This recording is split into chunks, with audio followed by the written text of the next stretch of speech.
Okay, well, I had a guy that I trapped for that gave me a call and said that he had about a 900-pound steer that hurt its back. So I went over and we got it because they couldn't heal it or nothing. So we're gonna butcher this beef, and I can't show a lot of blood and stuff here on YouTube, so what I'll do is I'll just show you the beef here now, and also when I get him skinned and everything and gutted and everything, then I'll bring the camera back on so that you can see what he looks like and everything. Just thought I'd give you a little quick view of him. 900-pound steer is what he estimated. Okay, we're down here at the beef again today. We got it all washed out. We let it hang and cool down overnight.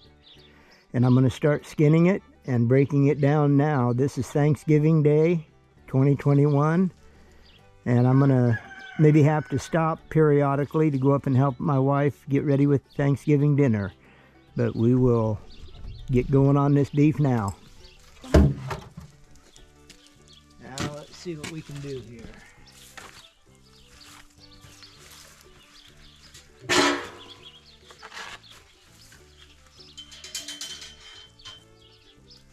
There's one, there's two, and let's come up there and do this one, I guess. There we go.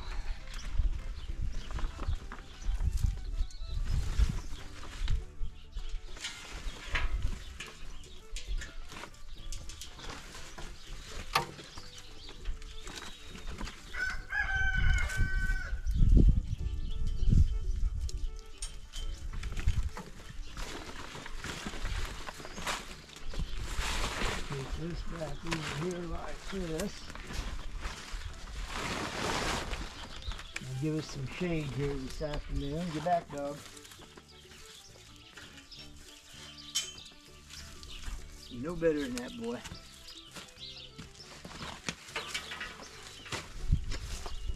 Okay.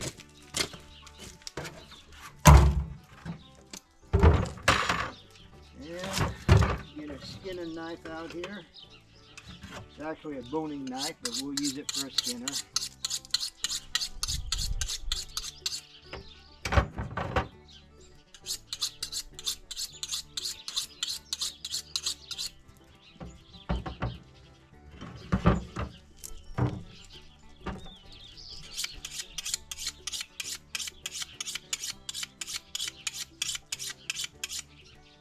There we go. Those two will probably be our primary knives. Latex gloves are a necessity for me, no matter whether I'm skinning a beef cow, a pork, or a coyote or a coon. I always wear them.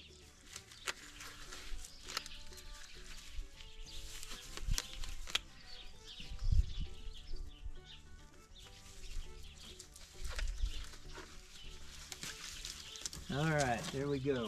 Now let's get this show on the road. Now yesterday you seen me cut this flank back, and there's why, so that you can actually get to it when you're skinning the animal.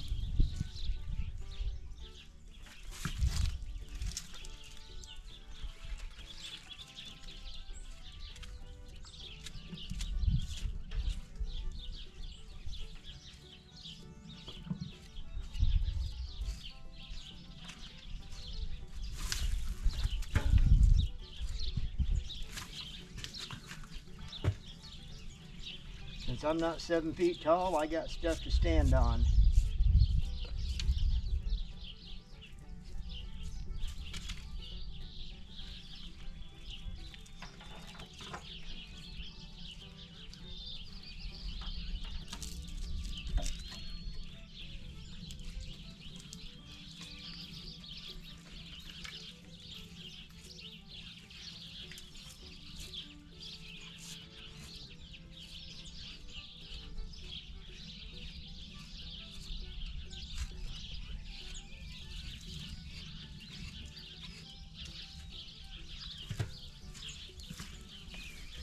think what I'm gonna do,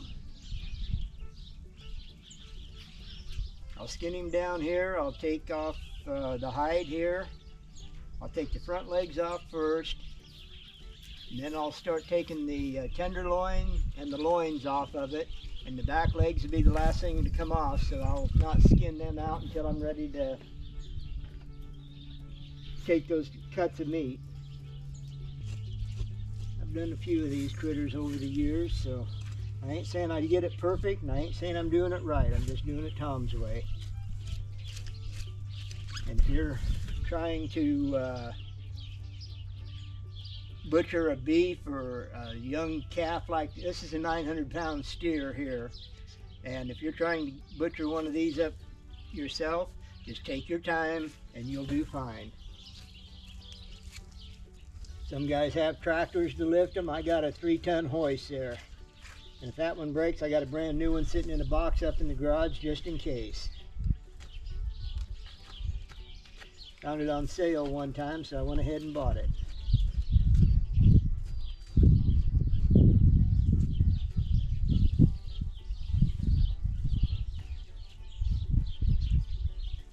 Okay, that's getting that one started pretty good. He's got a lot of mud on his feet. He was in a feedlot when I got him.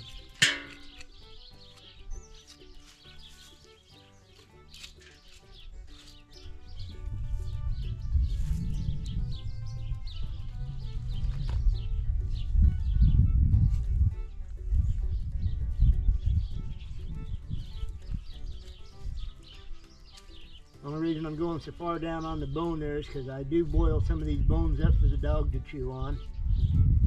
Unlike a chicken bone, I don't worry too much about him getting one of these bones cracked or anything.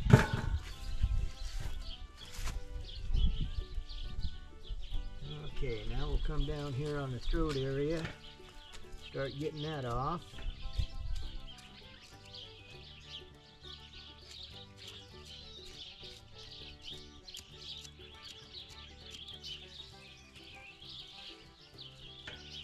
Back around over to the leg again. I do take my time. Don't like to waste any meat.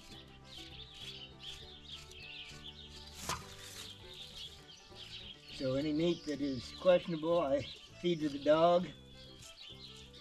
And it's not questionable to eat it. It's just questionable whether I want to eat it or not, or whether my wife wants to eat it. And if that's the case, then we just don't mess with it. You can always go out and catch a carp in the river if you get really hungry.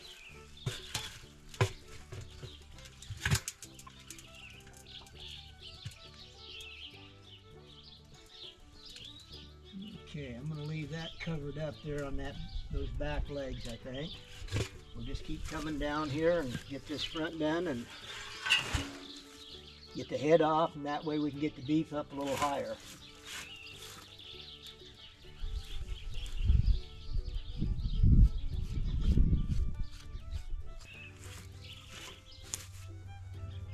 Alright, I think I'm going to raise him up a little bit. Still got a little, well, I don't got very much, but I got a little bit.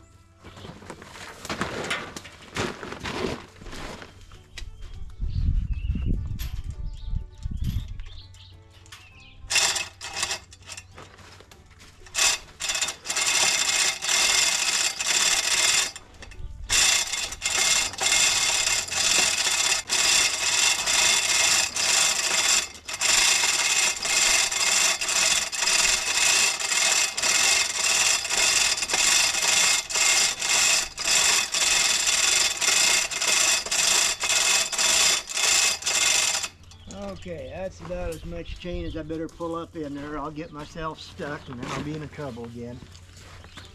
Wouldn't be the first time, but I just try not to do it too often. Okay.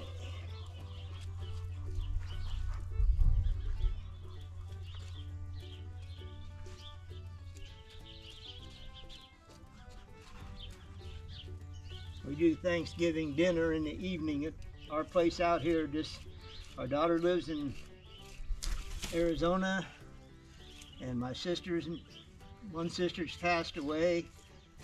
My other sister has her own family to deal with, so it'll just be us, and we kind of do it as we want to do it. It's not just another day, it's a day of Thanksgiving, and we do want to keep that in mind. Went out on my trap line this morning, got one small coon was all. That's okay too. There we go. Get this up here where we can get at it.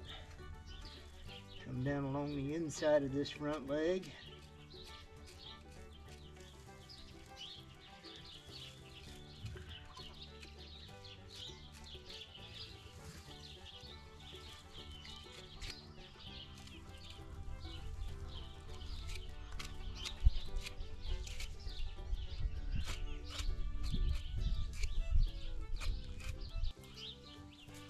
This beef has had no medications or anything. As soon as they seen that he was bad, they give him a couple days to see if he'd come out of it. He didn't. They called me and said, come and get it. And they know that I won't take them if they've been medicated. So they're real good about that with me, and it's a good way to make sure that the beef don't go to waste.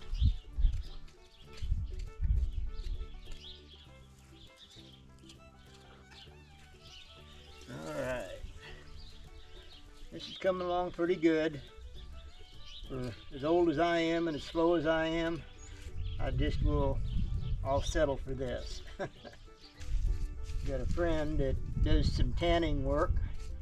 I don't know if he wants to mess with the cowhide or not, because it takes a pretty big tank to get them tanned.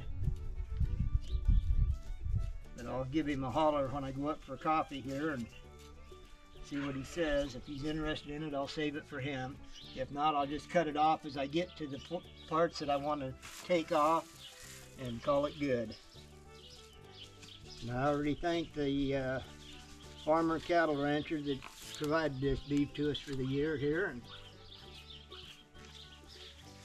he knows that in cold weather I'll take them, and in hot weather I don't, because I just don't want to take a chance on flies or anything contaminating the meat.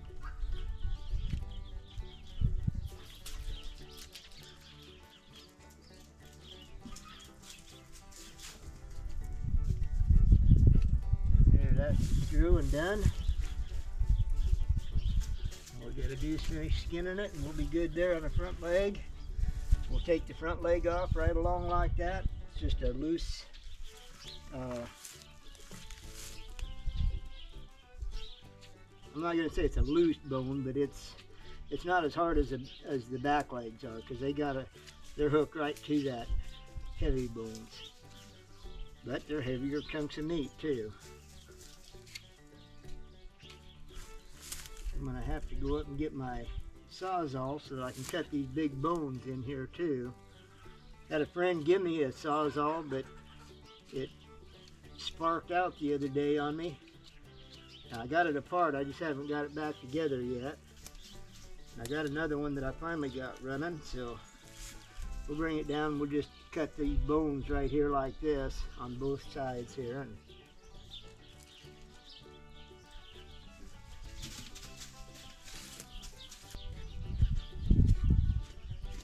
trying to save as much meat as I can by leaving it on the animal, not on the hide. Sometimes you can't help a little bit, but just try to save as much as you can, because it'll all grind and make burger if nothing else. Now the old boy that set this H-frame in for me, I said I wish you'd have put it up about another 4 feet. That way I wouldn't have to bend over so far when I'm doing it. We still got a ways to go to get down to the net. So we're going to have to open this up a little bit more.